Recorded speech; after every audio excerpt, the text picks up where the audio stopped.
아침을 시작하는 슬기로운 방법. 오늘 내게 이로운 뉴스 출발 새아침. 94.5MHz YTN 라디오 출발 새아침 3부 문을 엽니다. 먼저 경제 박 뉴스부터 만나보겠습니다. 알면 대박, 모르면 쪽박. 경제 박 뉴스. 네, 복잡하고 어려운 경제 이야기를 쉽고 재미있게 풀어드리는 시간입니다. 알면 대박, 모르면 쪽박. 경제 박 뉴스 참 좋은 경제연구소 이인철 소장 만나보겠습니다. 안녕하십니까? 네, 안녕하세요. 정부가 2020년도 세법 개정안을 발표했습니다. 우선 개인 투자자들의 반발을 불렀었죠. 금융세제 부분은 이전과 어떻게 좀 달라졌습니까? 그렇습니다. 문 대통령의 개인 투자자 의혹 꺾지 말아라 라는 말에 크게 한 세 가지 정도가 달라졌습니다. 당초 초안에는 상장 주식에 대한 양도차익 2천만 원까지가 기본 공제 한도였습니다. 네네. 이게 5천만 원으로 늘어납니다. 5천만 원. 예, 근데 여기에는 이 상장 주식 플러스 공모형 주식형 펀드가 들어갑니다.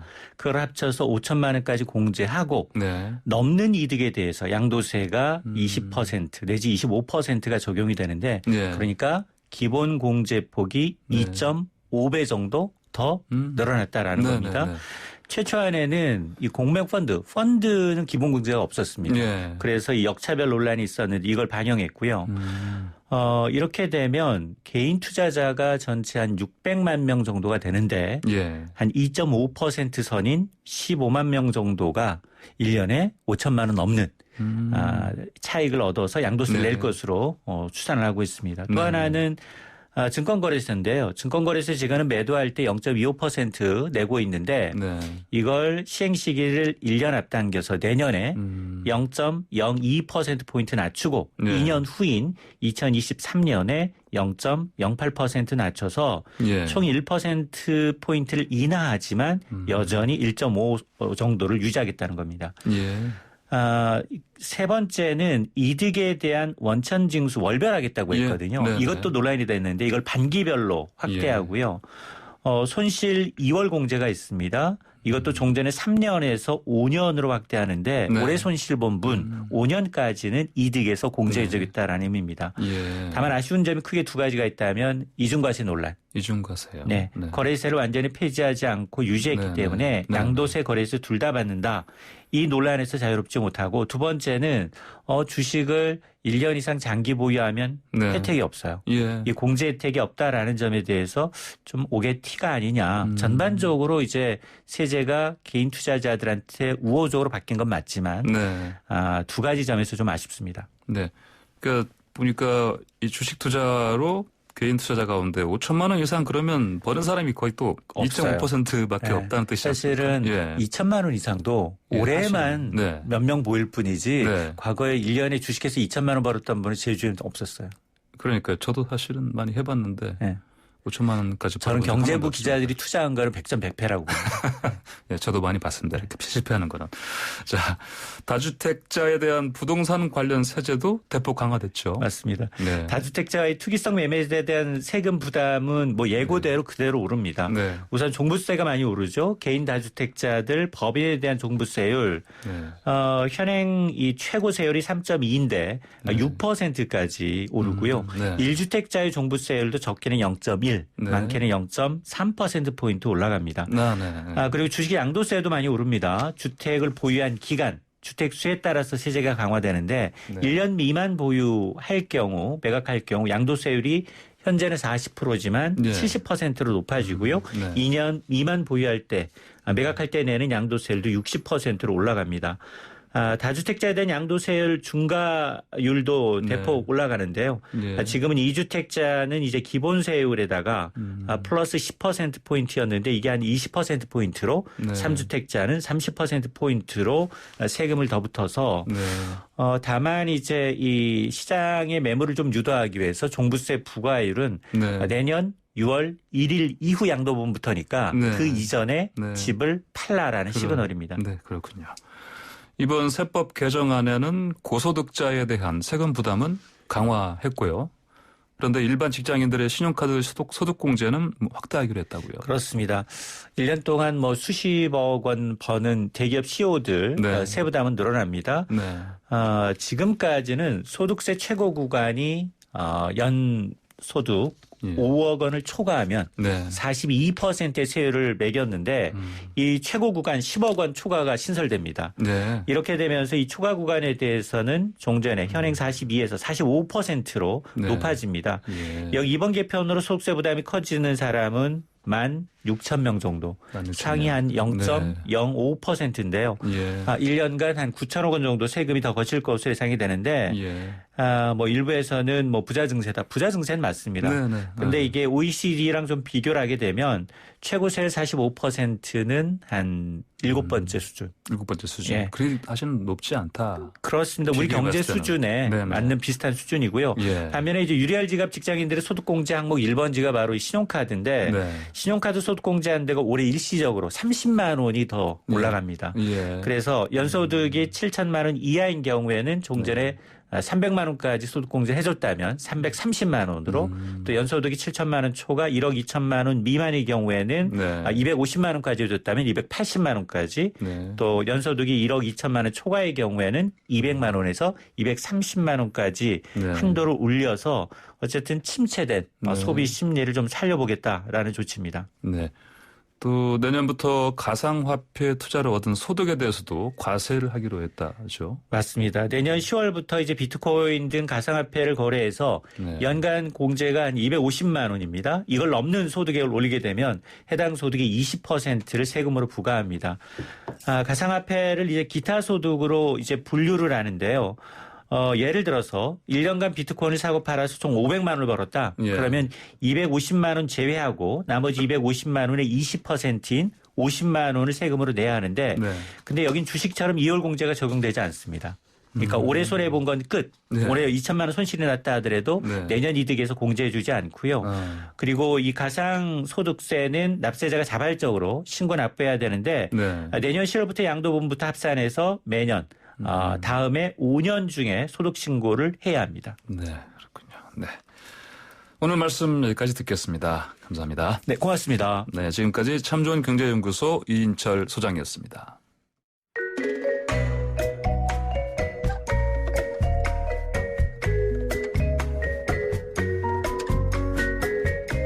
뉴스 속의 법률 이슈를 탈탈탈 털어보는 변호사들의 조찬 파티. 조찬 파티의 품격 있는 주인공 두 분, 정태원 변호사 나오셨고요. 안녕하십니까? 네, 안녕하십니까. 정태원 변호사입니다. 네, 또 구정모 변호사 함께 하십니다. 안녕하세요. 구정모 변호사입니다. 네, 목소리 너무 좋으신 구정모 변호사님. 감사합니다. 네. 떠오르는 태양입니다. 떠오르는 태양. 네, 네, 알겠습니다. 자, 변호사들의 조찬 파티 시작하기 전에요. 어제 국회에 있었던 뜨거운 설전. 이게 또 추미애 법무부 장관 관련인데 이분께서 입장 감문 이 관련해서 열린민주당의 최강욱 대표에게 뭐 유출됐다 의혹이 제기되면서 이른바 수명자라는 법률 용어가 등장했습니다. 이게 어떤 뜻입니까?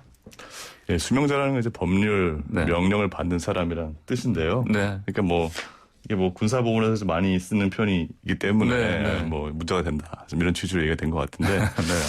사실 정태근 변호사님 잘 아시겠지만 판례에 굉장히 많이 등장하는 표현입니다. 그래서 네. 법률적으로 명을 받는 것들로 이제 판례에 등장하는 표현들이고 또 추미애 장관이 얘기했다시피 네. 수명덕관이라는 표현도 있는데 물론 이 수명덕관이라는 표현에 대해서 재판부를 대표해서 하는 일이기 때문에 수명장은 다르다라는 지적도 있습니다만 네. 제가 보기에는 결국은 재판장의 명을 받아서 한다라는 의미이기 때문에 같은 네, 의미로 네. 생각이 되고 그래서 군사법원에서만 쓰인 용어다라는 건 적절하지 않은 지적이라고 생각이 됩니다. 사실 이게 수명자라는 게 행정법상 용어거든요. 네, 행정법에서 이제 그 하명이란 말이 있습니다. 행정행위일 때 예, 하명이라는 건 예를 예. 들어서 뭘 해라 하지 마라. 네, 경찰관이 예를 들어서 예. 신호에 따라서 정지를 시키잖아요. 예. 그게 이제 정지 명령인 거죠. 예, 네. 그러면 일반 국민은 그 명에 따라야 된다. 네. 그래서 수명자란 얘기죠. 그러니까 네. 이 용어 자체가 굉장히 전근대적이고 권위주의적이죠. 뭐 국가에서 명령을 하고 국민들 따라야 되고 그래서 이제 수명자란 말이 그 법률 용어이기는 하지만 평소에 쓰는 말은 아닙니다. 그런데 추미애 장관이 수명자란 말을 자주 쓰시는 것 같아요. 그러니까 평소에 잘 안 듣던 얘기가 나오니까 이 군대에서 쓰는 얘기 아니야. 그러면 최강욱이하고 뭐 있는 거 아니냐. 뭐 이런 오해를 이제 불러일으킬 수가 있는데 이게 뭐 꼭 군대에서 쓰는 용어는 아니고 지금 뭐 그 구 변호사의 말씀대로 법률 용어입니다. 근데 일상생활에서는 잘 안 쓰죠. 추 장관께서 여자는 쓰면 안 되냐 또 이렇게 표현. 여자도 써도 되겠죠. 제가 판례를 찾아보니까 판례에 실제로 검사는 국민의 수명자다 이런 표현도 있습니다. 그래서 뭐 그런 의미에서 아마 쓰는 게 아닌 것 같습니다. 그렇게 쓰면 뭐 별말이 안 나올 텐데. 자, 야권이 추미애 장관의 탄핵 소추안을 제출했습니다. 통과 가능성 물론 없죠. 뭐 발의는 국회 제적의원 3분의 1이 하면 되지만 이 제적 과반수가 돼야지 통과가 되거든요. 그런데 지금 아시다시피 뭐 통합당은 103석밖에 안 되기 때문에 150석까지 얻을 수가 없죠. 통과는 전혀 안 돼요. 그 점에서는 추미애 장관이 탄핵소추안을 낸 거에 대해서 아주 그냥 여유로운 미소를 보일 수밖에 없는 거죠. 알겠습니다. 자, 조찬 파티 오늘의 주요 주제 만나보겠습니다.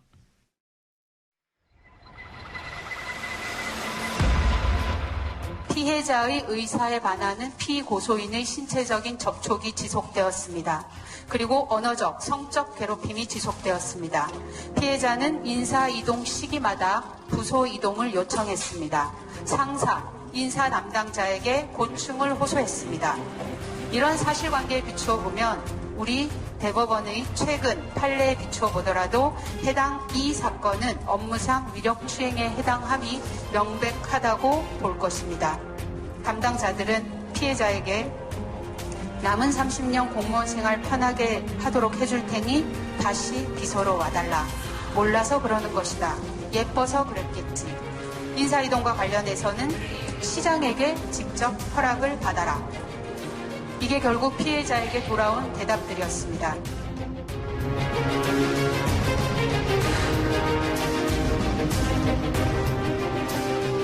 어제 오전 11시에 열린 기자회견이었죠. 고 박원순 서울시장을 성추행 혐의로 고소한 전직 비서 측이 2차 기자회견 열었습니다.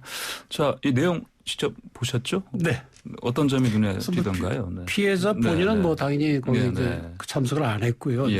그 성폭력 상담소라든지 여성의 전화 또 법률 대리인이 참석을 했는데 저는 뭐 그 여러 가지 내용이 있으면 특히 이제 그 2차 피해를 호소하는 점이 상당히 좀 그 눈에 띄었습니다. 특히 이제 지금 이 사건이 7월 13일 첫 그 기자회견이 있었고 그 고소장은 7월 8일 날 접수가 됐고 9일 날 이제 그 우리 박 전 시장이 그 명을 달리했는데 자기의 정치적 입장이나 또는 박원순 전 시장의 지지 여부에 따라서 그 이 사안을 보는 눈도 다르고 또 거기에 대해서 어떤 이 피해자를 대해서 무고라든지 또는 과장했다든지 또는 상대방의 정치적 공세라고 주장하는 그런 내용들이 상당히 나와서 결국엔 이 피해자가 상당히 고통을 받을 수밖에 없었고 물론 뭐 우리 헌법상 무죄 추정의 원칙이 있으니까 대법원 판결 날 때까지는 무죄로 볼 수는 있겠지만 그러나 적어도 우리 사회에서 이런 문제가 생겼을 때 그 바라보는 눈이 우리가 균형 감각을 좀 잃은 것이 아닌가. 박 전 시장을 지지하건 반대하건 그것이 중요한 것이 아니라 과연 실제로 그런 피해가 있었는지 그렇다고 한다면 우리 사회 전체적으로 어떻게 하면 이런 피해를 좀 예방하고 앞으로 이런 일이 안 나도록 시스템을 고쳐야 될 것인가 거기에 대한 관심보다는 그저 그냥 박 전 시장 지지 여부 또는 정치적인 그 자기의 위치에 따라 가지고 둘로 갈라져서 싸워서 결국엔 또 피해 호소인이라고 그랬죠. 처음에는. 피해자에 대해서 2차 가해를 지금 가하고 있다는 호소를 듣고 야, 우리가 참 우리 사회에서 다시 한번 우리가 반성을 해야 되겠다. 그런 생각이 들었습니다. 그러시군요. 어떻게 보셨습니까? 뭐 정 변호사님께서 잘 말씀해 주셨고요. 저는 이제 뭐 여러 가지 놀라운 얘기들이 있었지만 가장 인상적인 걸 딱 하나 꼽으라고 한다면 이제 피해자 본인분의 입장문 내용이었습니다. 눈에 띄었던 구절이 이런 부분인데요. 저는 기다리겠습니다. 그 어떤 편견도 없이 적법하고 합리적인 절차에 따라 과정이 밝혀지기를 본질이 아닌 문제에 대해서 논점 흐리지 않고 밝혀진 진실에 함께 집중해 주길 부탁합니다. 이게 저는 지금 이 뭐 수많은 2차 가해를 가담하고 계신 분들 나아가서 이걸 또 정쟁의 도구로 삼고 있는 모든 정치권들이 좀 귀 기울여야 할 그런 당부라고 생각합니다. 네, 그렇군요.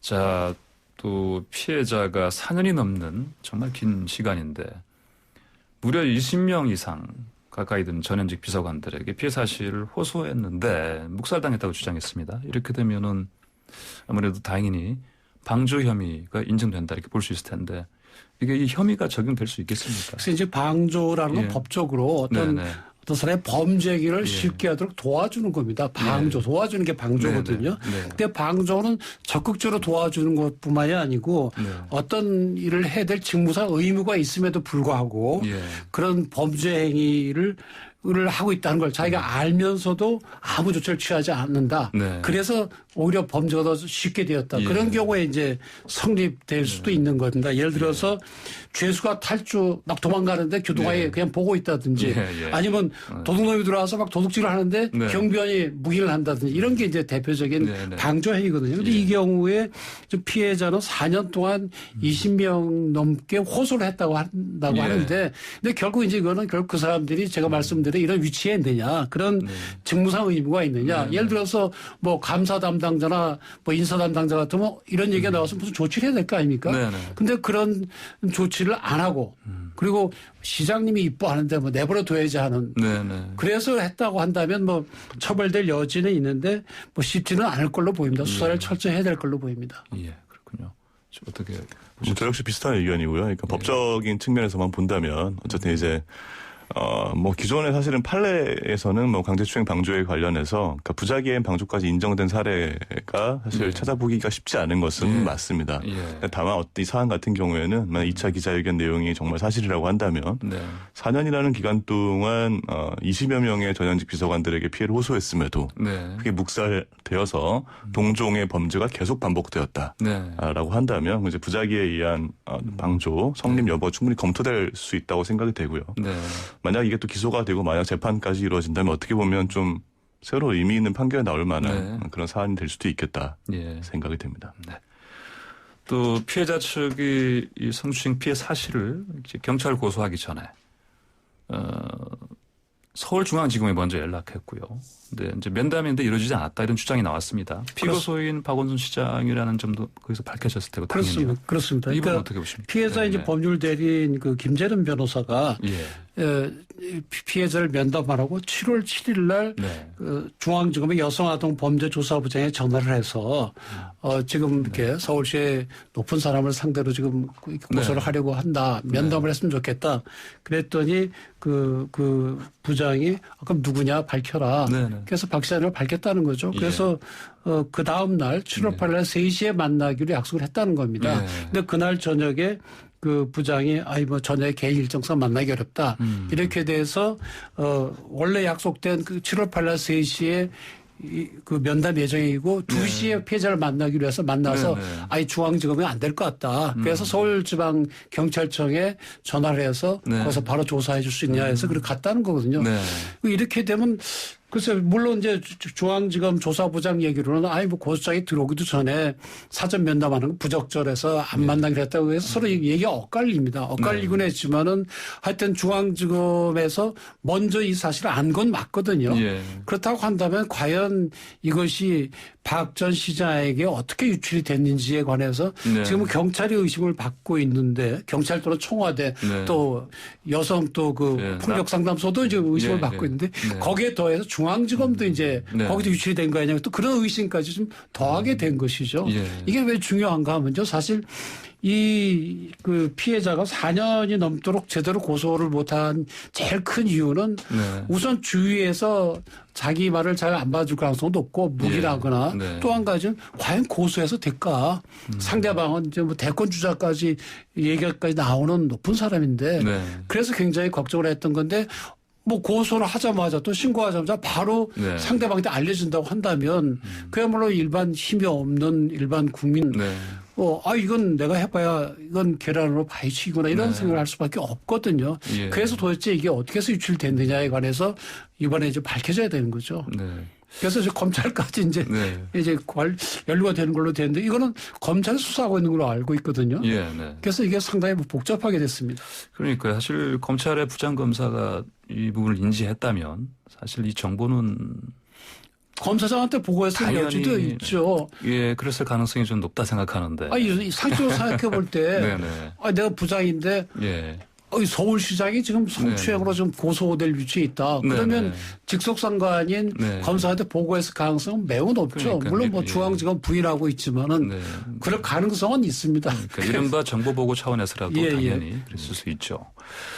자, 그러면 이렇게 되면은 이제 사실은 아까 말씀하신 대로 또 남인순 의원한테 또 기자들이 달려가서 이제 지금 이런 유출 경위 관련해서 좀 말을 해라 했는데 여전히 뭐 입을 내고 계시지는 않고요. 그러다 보니까 이 경위 유출 경로 관련해서 이제 결국은 또 하나의 또 추가되는 그런 상황이 돼버렸어요. 그러니까.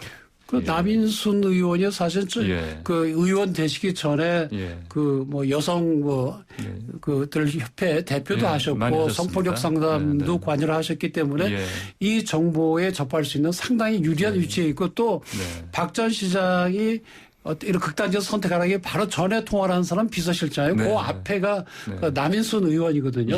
그러니까 굉장히 의심을 받을 수밖에 없는 거죠. 당시 뭐 알려준 거 아니냐. 특히 당시 그런 여러 가지 소위 네트워크가 있으니까 알려준 거 아니냐 이렇게 얘기를 하는데 본인은 뭐 가타부터 얘기를 못 하죠. 왜 그런가 하면 본인이 알려줬건 또 뭐 딴 사람이 알려줬건 자기가 관계가 있는 사람한테 알려줄 가능성이 높고 그거는 지금 공무상 비밀누설로 처벌받을 가능성도 있거든요. 그러니까 기자들의 물음에 일체 대답도 못하는 뭐 그런 위치가 아닌가 싶습니다. 만약에 진상이 드러난다면 이게 유출 경로가 사실은 한 군데가 아니고 또 여러 군데일 수도 있다는 뭐 이런 얘기들 나오고 있습니다. 그래서 이런 상황이다 보니까. 그렇습니다. 지금 검찰, 경찰, 뭐 여성단체 여러 군데가 나올 여지가 충분히 있죠. 자, 그러면 경찰은 이번 사건이 이제 공소권 없음으로 종결되지만 주변 인물들은 이제 아까 말씀하신 대로 방조 혐의 관련 수사를 통해서 성추행 의혹의 실체가 확인될 수 있다 이렇게 했는데 그럼 우회로로 파헤칠 수 있다는 얘기지 않습니까? 예, 그렇습니다. 그러니까 이게 사실은 뭐 방조범이라고 하는 게 성립을 하려면 기본적으로 전제가 정범의 범행이 일단 성립하는지 판단이 되어야 하거든요. 또 이제 법적인 측면에서도 방조범 같은 경우에는 정범의 고의와 방조의 고의가 둘 다 있어야지만 방조범이 성립한다고 보고 있습니다. 그래서 판단하려면 부득이 이제 정범에 대한 부분도 수사가 불가피할 것으로 보이고요. 근데 이제 문제는 뭐 공소권 없음으로 종결이 되게 되면 어쨌든 정범에 대한 수사 자체가 사실은 원활하게 진행되기는 어려운 상황일 수밖에 없기 때문에 결과적으로 방조범에 수사에 영향은 받을 수 있을 것으로 보입니다. 이게 뭐 일종의 우회로로 가능하긴 하지만 또 우회로의 한계를 가지고 있는 것이라고 생각이 듭니다. 어떻게 보실까요? 그러니까 지금 뭐 그 구별하신 말씀대로 이 방조가 수사하기가 참 어렵습니다. 그러나 이번 기회에 특히 이제 이런 직장 내 성희롱이나 성폭력에 관해서는 사회적 경각심을 좀 다시 주고 또 우리 시스템 정비를 위해서도 철저히 조사하는 게 필요하고 법리적으로 가능하다면 책임 있는 사람을 처벌을 해야 됩니다. 그래야 주위 사람들이 보고 우리 조직의 장 또 높은 사람이 어떤 나쁜 짓을 하고 있는데 이거 내버려두면 저 사람만 벌 받는 게 아니라 나까지 벌 받겠구나. 이런 마음이 있어야 이게 제도적으로 막아지거든요. 그래서 경찰이 좀 더 적극적으로 했으면 좋겠고요. 사실 이게 법리에서 수사하기 좀 어려움은 있습니다. 왜냐하면 본범 그러니까 범죄를 저지른 사람이 돌아가신 걸로 좀 돼 있잖아요. 그러니까 어렵긴 하지만 예를 들어서 누가 이걸 명예훼손으로 고소하든지 무고로 고소한다면 더 적극적으로 할 수도 있거든요. 사실은. 근데 그런 수사 기술상 한계는 있지만 어찌됐든 열심히 수사를 해서 다시는 이런 일이 없도록 해야 될 걸로 보입니다. 그러니까 이 참 피해자가 그 피해를 보기 시작했다는 그 시기가 벌써 4년 전 아닙니까? 이제 그때와 또 지금은 이 전 사회적인 그 이른바 성 감수성도 사실은 많이 달라졌고요. 그에 따라서 또 이번 사건을 대하는 일반 국민들의 어떤 뭐 정서도 그렇고 많이 달라지지 않았습니까? 이제보다. 그래서 여러 가지 감안했을 때 말씀하신 대로 수사를 적극적으로 또 해서 또 아까 말씀하신 대로 나중에는 의미 있는 또 판결이 나올 수 있는 그런 상황이 되지 않을까. 조심스럽게 또 전망을 해봅니다. 또 관련해서 이게 사실은 법적인 측면에서 보자면 만약에 강제추행에 대한 방조가 정범에 대한 수사의 어떤 한계 때문에 어려움이 있다면 전 개인적으로 뭐 직무유기에 대한 수사도 좀 가능할 수 있지 않겠나 생각도 듭니다. 최근에 또 대법원이 이제 성폭력 그 성추행 신고에 대해서 묵살한 교장에 대해서 직무유기를 적용한 판례가 있습니다. 최근에 나왔습니다. 그래서 저는 이것도 이제 어떻게 보면 성추행 사실 자체가 사실이냐 아니냐 그 진위 여부를 떠나서 어떤 그런 신고가 왔을 때 신고를 일단 조사를 하고 적극적으로 대처를 하는 것 자체는 분명히 필요하거든요. 조사 결과 사실은 사실인지 아닌지 확인이 되어야 할 부분인데 일단 그런 절차에 착수하지 않았다는 것 자체는 어떻게 보면 주어진 직무를 제대로 이행하지 않은 것이어서 저는 그런 부분에 대한 수사로 전환을 할 수도 있지 않겠나라는 생각도 좀 듭니다. 그래서 말씀하면 지금 직무유기도 조사를 하고 있는 걸로 보인다. 언론에 계속 방조만 나오는데 오히려 직무유기가 더 입증하기가 더 수월할 수도 있습니다. 왜냐하면 여러 차례 호소했음에도 불구하고 묵살한 건 맞는 것 같거든요. 그럼 그거 자체로 이제 법령상 의무를 다하지 않았을 때 직무유기를 볼 수 있느냐 없느냐. 그거는 이제 법리 판단의 문제지만 그쪽도 수사를 해야 될 걸로 보입니다.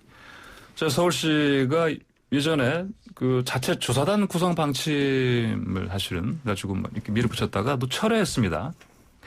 이 피해자 측이 국가인권위원회에 진정을 내면 인권위 조사에 협조하기로 했었고, 근데 인권위 조사는 그러면 어떻게 이루어지는지 좀 궁금합니다. 일단 인권위 조사가 이제 절차가 어떻게 진행이 되냐면 일단 진정을 내게 되면 이제 진정이 접수가 되죠. 이제 사건 조사가 진행이 되는데 이 사건 조사라고 하는 거는 이제 실제로 진정에 담겨진 내용들이 어떠한 경위로 이루어졌는지 조사가 이제 진행이 되겠죠.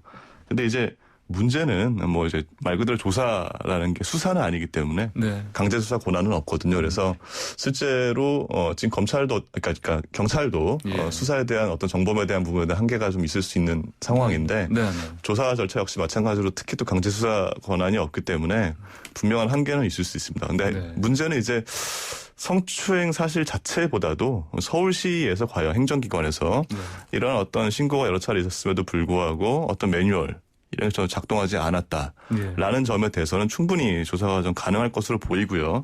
실제로 인권위 같은 경우에는 이런 행정기관에서 그런 이제 문제들이 있다라고 판단이 되면은 또 권고를 할 수 있게 되거든요. 이제 권고라는 게 이제 뭐 권고적 혈액이긴 하지만 적어도 행정기관들은 대부분 그런 권고를 다 따르는 것이 지금 관례처럼 되어 있습니다. 그래서 저는 이번 기회에 이 조사가 잘 이루어지는 것이 굉장히 중요하다라고 생각을 합니다. 특히 이제 인권위는 이제 수사기관과 달리 수사기관이 수사하는 건 처벌하기 위해서 하는 거거든요. 그래서 수사를 해서 죄가 있는지 봐서 죄가 있으면 처벌하고 죄가 없으면 이제 그 불기소 처분하고 그러는 거죠. 근데 인권위는 인권 침해 여부를 조사하는 거거든요. 그러니까 사실은 범죄 처벌하고는 직접 관계가 없기 때문에 오히려 더 조사를 더 많이 할 수 있다는 그런 이점이 있죠.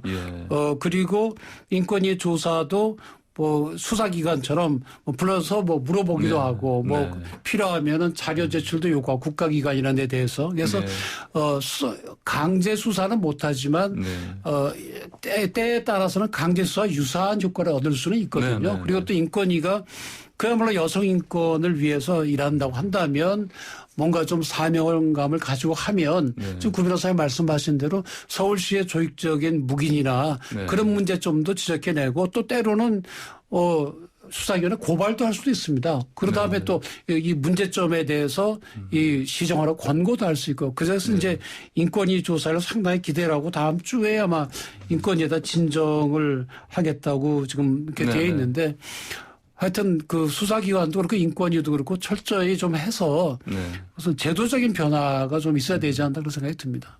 인권위가 이제 발동되더라도 속도가 또 문제일 텐데요, 이게. 그러면 이제 수사기관이 또 수사하든 진행하고 이렇게 서로 어떤 중간 결과물을 가지고 서로 어떤 뭐랄까 도움을 받을 수 있을 것 같은데 이게. 이게 사실 그래서 근데 말씀하신 것처럼 충분히 도움을 받을 수 있는 상황은 맞습니다. 근데 저는 이제 사실은 이제 수사기관이 집중해야 할 부분과 인권에 집중해야 할 부분이 좀 전 분명히 있다고 생각이 되고 그래서 오히려 이제 뭐 통상적인 사건처럼 일단 한쪽의 어떤 진행 경과를 지켜보고 뭔가 진행하기보다는 인권위는 아무래도 서울시에서 이러한 어떤 집단적인 어떤 조직적인 어떤 성추행 사실에 대한 어떤 묵인과 방조 이거에 대한 좀 행정기관으로서 어떤 문제점 혹은 개선 방향 이런 거에 대한 좀 집중을 더 해서 적극적인 행위를 해서 오히려 좀 수사가 잘 진행될 수 있도록 끌고 가는 면을 좀 보여줄 수도 있지 않겠나 생각을 합니다. 그 어제 나온 뉴스 가운데 보면은 그 피해자 측 김재련 변호사의 제보로 경찰이 박 시장의 휴대전화 비밀번호를 풀었다고 합니다.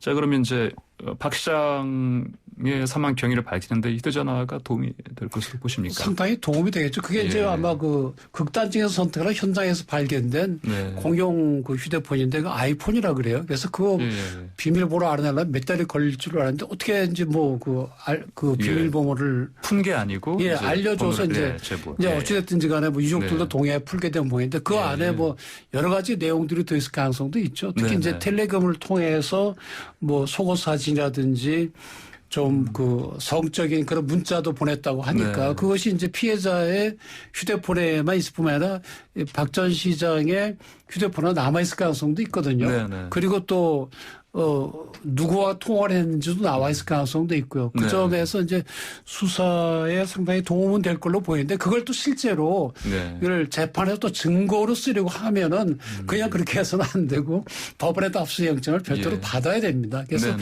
그 휴대전화 압수영장이 기각이 됐는데 지금 말씀드린 그런 내용들을 이 법원에 제출해서 뭐 그것이 방조범으로 처벌하건 직무유기로 처벌을 하려면 그게 또 별도의 영장을 받아야 되기 때문에 경찰이 좀 법리 검토를 충분히 해야 될 걸로 보입니다. 네, 그렇군요. 자, 이제 좀 다른 주제로 넘어가겠습니다. 어렵게 개원한 이제 정치판 얘기인데요. 21대 국회에서도 이제 물론 박 전 시장 얘기긴 한데 이 관련한 의혹이 최대 논란으로 지금 다뤄지고 있거든요. 이 정치권은 이 정쟁이 아니라 어떤 면에서 역할을 좀 해야 된다고 보십니까? 추상적인 질문이라서. 이렇게 정략적으로 이용을 해서는 안 되죠. 민주당 입장에서는 우리 당의 유력한 대권 주자하고 또 천만 서울 시민을 이를 책임지고 있는 서울시장 자리를 이번 기회에 참 놓치는 거 아니냐, 통합당에 내주는 거 아니냐, 절대 양보할 수 없다, 뭐 이런 생각에서 이제 시작을 하고 통합당 측에서 절호의 찬스다. 이번 기회에 민주당의 그런 그 위선적인 모습을 우리가 널리 알리고 다시 그걸 차지하겠다. 이런 생각을 가지고 접근을 하게 되면 끝없는 싸움만 하게 되고 국민들 입장에서 피곤하기만 합니다. 그래서 근데 보십시오. 이 피해자가 우리 딸들이에요. 누구라도 이런 위치에 있을 수 있는 사람이거든요. 또 박원순 시장도 마찬가지. 그 사람이 무슨 태어날 때부터 악마도 아니고 서울시장으로 재직하다 보니 이런 일이 생겼거든요. 그렇다고 한다면 우리가 앞으로 시장도 수없이 우리가 계속 뽑아야 되고 그럼 또 이 비서관 공무원도 수없이 또 우리 젊은이들이 지원을 하고 일할 거 아닙니까? 그럼 어떻게 하면 이것을 다시 일어나지 않도록 시스템하고 제도화하느냐 거기에 이제 집중을 해야 되는데 끝없이 이제 상대방에 대한 공격만 하다 보면 아무런 성과도 얻게 됩니다. 그래서 너무 정략적으로 접근을 안 했으면 좋겠습니다. 구변 부사께서는 어떻게? 제가 아까 말씀드렸던 것처럼 좀 피해자 본인 좀 당부를 정치권에 적극적으로 좀 들었으면 좋겠다. 그래서 물론 말씀하신 대로 본질이 아닌 문제에 대해서 논점을 좀 흐리지 않고 밝혀진 진실에 정치권이 함께 집중해 주시길 좀 부탁드립니다. 네, 오늘 말씀 감사합니다. 조찬 파티인데 뭐 마시는 건 못 드리고. 자, 그러면 여기서 마치겠습니다. 감사합니다. 고맙습니다. 감사합니다. 네, 변호사들의 조찬 파티 지금까지 정태현 변호사, 구정모 변호사였습니다. 네, YTN 라디오 출발해서 아침 3부 순서 여기서 마치고요. 자, 황 변호사는 잠시 후 4부로 돌아오겠습니다.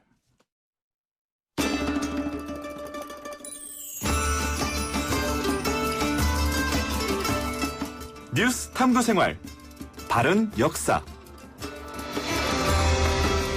뉴스를 각별한 시선으로 다시 들여다보는 시간입니다. 뉴스 탐구생활입니다. 역사라는 프리즘을 통해 뉴스를 좀 똑바로 들여다보도록 하죠. 국사편찬위원회 정대훈 편사연구사와 함께합니다. 안녕하십니까? 네, 안녕하세요. 자, 일주일 만에 또 뵙습니다. 네. 자, 지난주에는 우리 커피 얘기했는데 재미나게. 네. 오늘은 이제 국보 보물 전시회 얘기죠. 네, 맞습니다.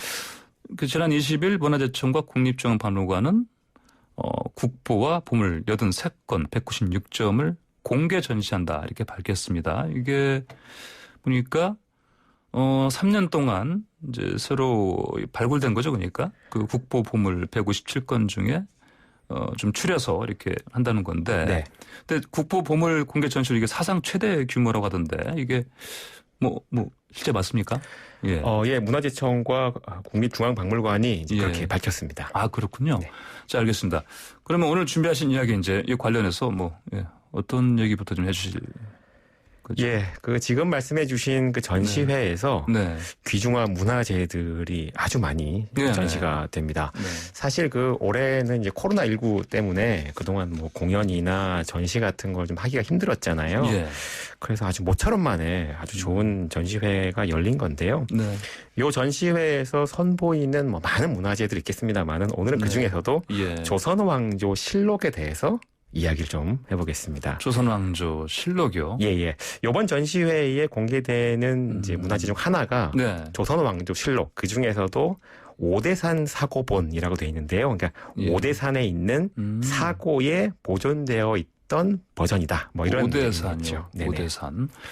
자, 근데 이 뭐 공부를 하시고 전공하시는 분들은 당연히 뭐 친숙한 말이긴 한데 사고라는 표현 이거 좀 설명 좀 해주시죠. 네, 그 사고라는 말은 이제 저희가 일상생활에서 뭐 흔히 쓰는 표현은 아닌데요. 약간 좀 어렵지만 풀어서 설명하자면 이 실록이 보관되어 있는 뭐 문서고 뭐 이런 정도의 의미입니다. 역사사자에다가 창고고 이렇게 보면 되겠네요. 예, 맞습니다. 창고, 창고할 때 고자.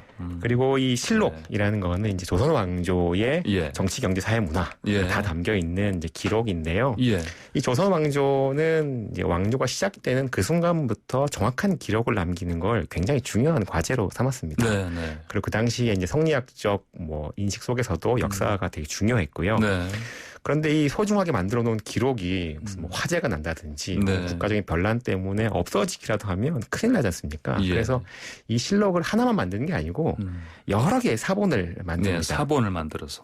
요걸 한 4개 정도의 사본을 만들어서 이제 전국에 분산시켰는데요. 하나는 이제 도성, 궁궐 안에 두고 나머지 3개를 충주, 성주, 전주에 각각 보관을 했습니다. 그런데 조선이 이제 세워지고 나서 200년 뒤에 임진왜란이 일어나지 않습니까? 1592년이죠.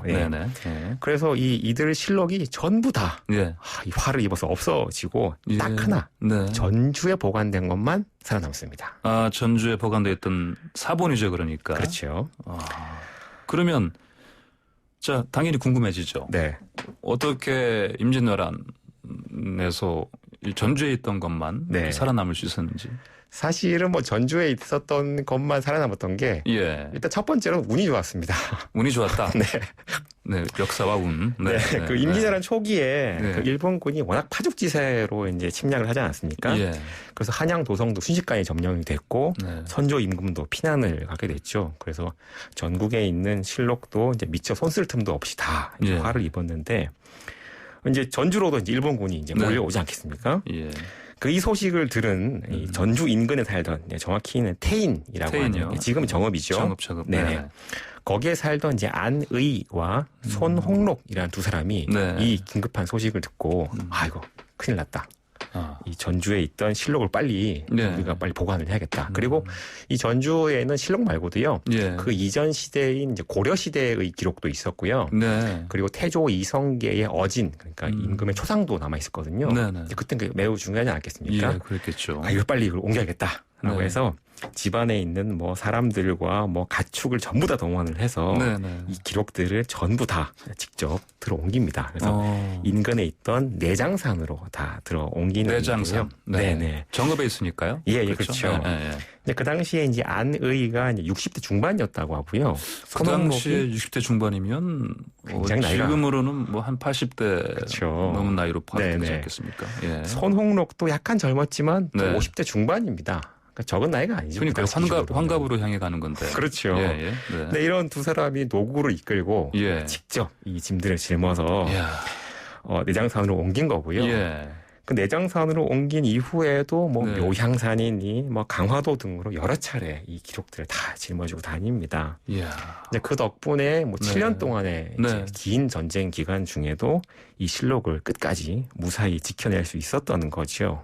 아니 두 분은 정말 역사 속에서 우리가 정말 확실하게 기억을 해줘야 되고 그리고 그 당시에 그러면 일단 공훈을 인정받아서 뭔가 상을 좀 받았어야 맞지 않나요? 그래서 이 두 분을 모신 사당이 지금도 정읍에 남천사라는 사당이 남아 있기도 있습니다. 그래요? 근데 이 실록이라는 거는 지금도 이제 잘 알려져 있고요. 네. 이 실록의 기초에서 많은 뭐 사극이라든지 뭐 이런 것들이 만들어지고 있습니다.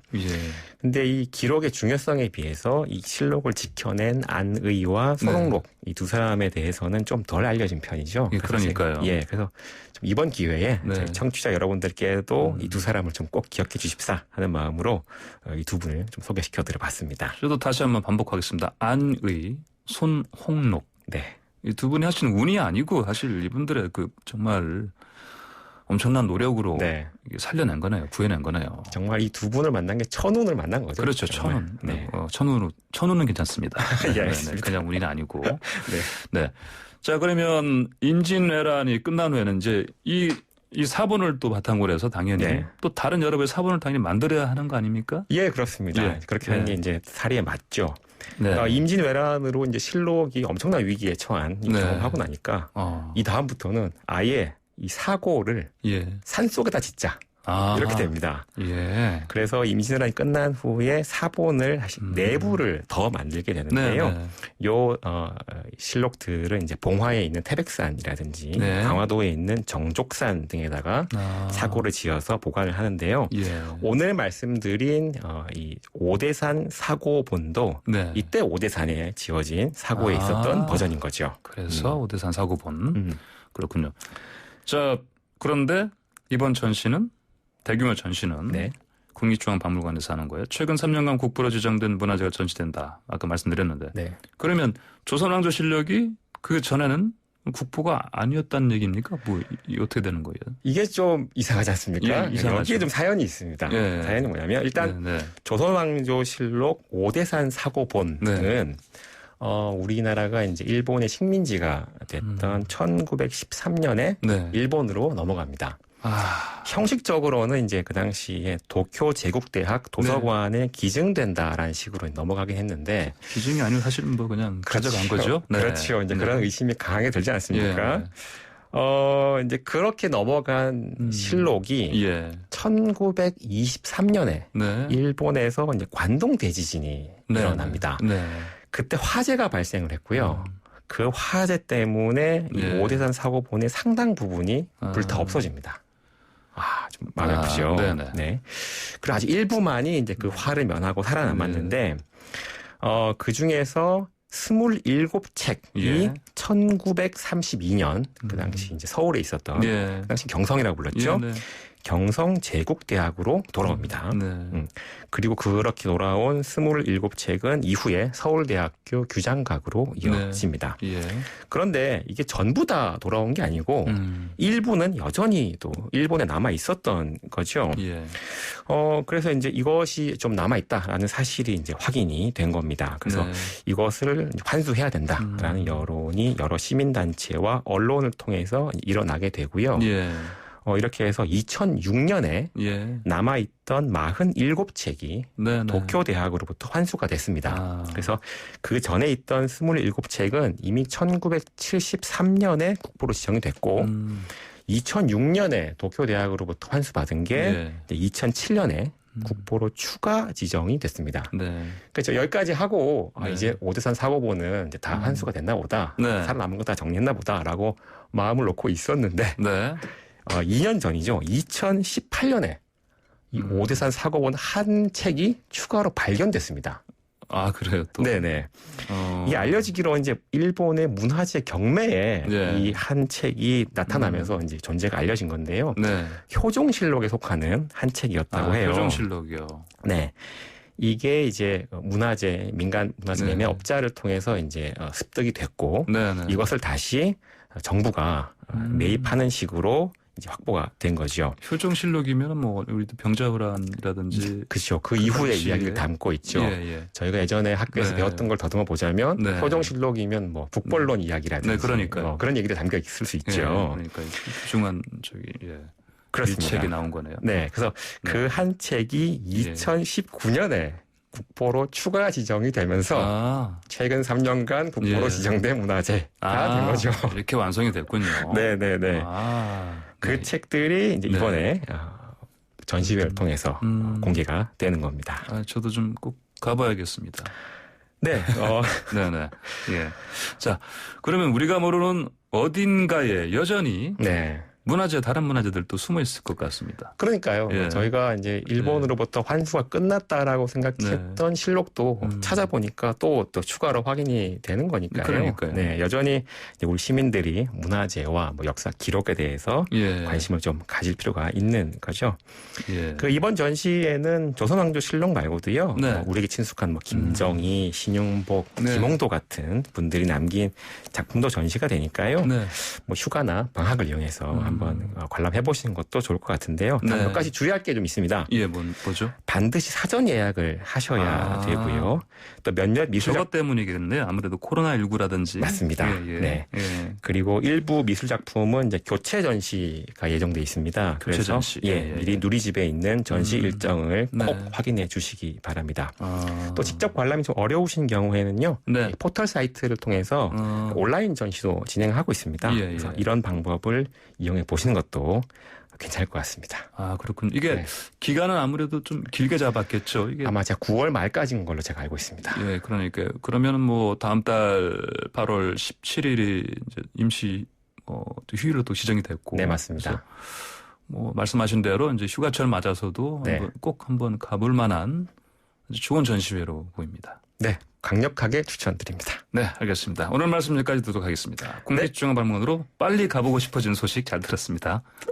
네, 감사합니다. 네, 지금까지 국사편찬위원회 정대훈 편서연구사였습니다. YTN 라디오 출발 새 아침, 오늘 저희가 준비한 소식은 여기까지입니다. 오늘은 이인영 통일부 장관 후보자의 청문회와 경제 분야에 대한 국회 대정부 질문이 예고되어 있습니다. 이어지는 뉴스를 통해서 빠르고 정확히 전해드리도록 하겠습니다. 그리고 저 황보선은 내일 아침 7시 정각에 변함없이 슬기롭고 공정한 내용으로 찾아뵙겠습니다. 감사합니다.